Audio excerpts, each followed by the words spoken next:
मृत्यु भी जहाँ थम जाए, समय भी सिर झुकाए और स्वयं शिव जहाँ रक्षक बन जाए, वो स्थान है उज्जैन, जहाँ विराजते हैं भगवान महाकाल। आज की आध्यात्मिक कथा में सुनिए तीसरे ज्योतिर्लिंग महाकालेश्वर की अद्भुत कथा को, जहाँ एक भक्त की पुकार पे भगवान शिव ने रौद्र रूप धारण कर राक्षस का अंत किया।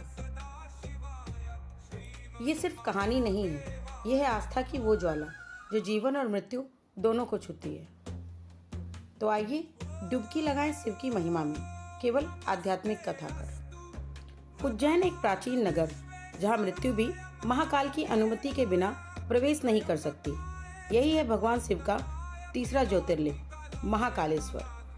प्राचीन काल में उज्जैन को अवंतिका के नाम से जाना जाता था। वहां वेदप्रिय नाम का एक धर्मनिष्ठ ब्राह्मण अपने पुत्र श्रवण और पत्नी के साथ निवास करता था। उसका पुत्र अत्यंत तेजस्वी, ज्ञानवान और शिव का परम भक्त था। वह प्रतिदिन श्रद्धा से भगवान शिव की पूजा और ध्यान करता। उसी समय उस क्षेत्र में एक राक्षस का अंत फैल चुका था, दूसर नामक राक्षस, जो यज्ञ, तपस्या और पूजा पाठ से घृणा करता था। वह ऋषियों और भक्तों को कष्ट देता और धार्मिक कार्यों में विघ्न डालता। एक दिन राक्षस दूसर ने श्रवण पर आक्रमण कर दिया। श्रवण भयभीत नहीं हुआ। उसने आंखें मूंदी और गूंज उठी एक पुकार, ओम नमः शिवाय, ओम नमः शिवाय की। भक्त की उस सच्ची पुकार से प्रसन्न होकर भगवान शिव प्रकट हुए, तेजोमय, प्रचंड और दिव्य रूप में। उन्होंने महाकाल का रूप धारण कर दूसर राक्षस का संहार कर दिया।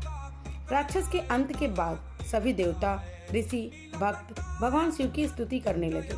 उन्होंने प्रार्थना की कि हे प्रभु, आप यहीं सदा के लिए निवास करें और हमें आपकी कृपा मिलती रहे। भगवान शिव ने आशीर्वाद दिया कि वह इस स्थान पर मैं सदैव महाकाल के रूप में रहूंगा। यही मेरी भक्ति करने वाले को कभी अकाल मृत्यु नहीं आएगी। यह स्थान भक्तों को कष्ट, भय, मृत्यु और दुख से मुक्ति देगा।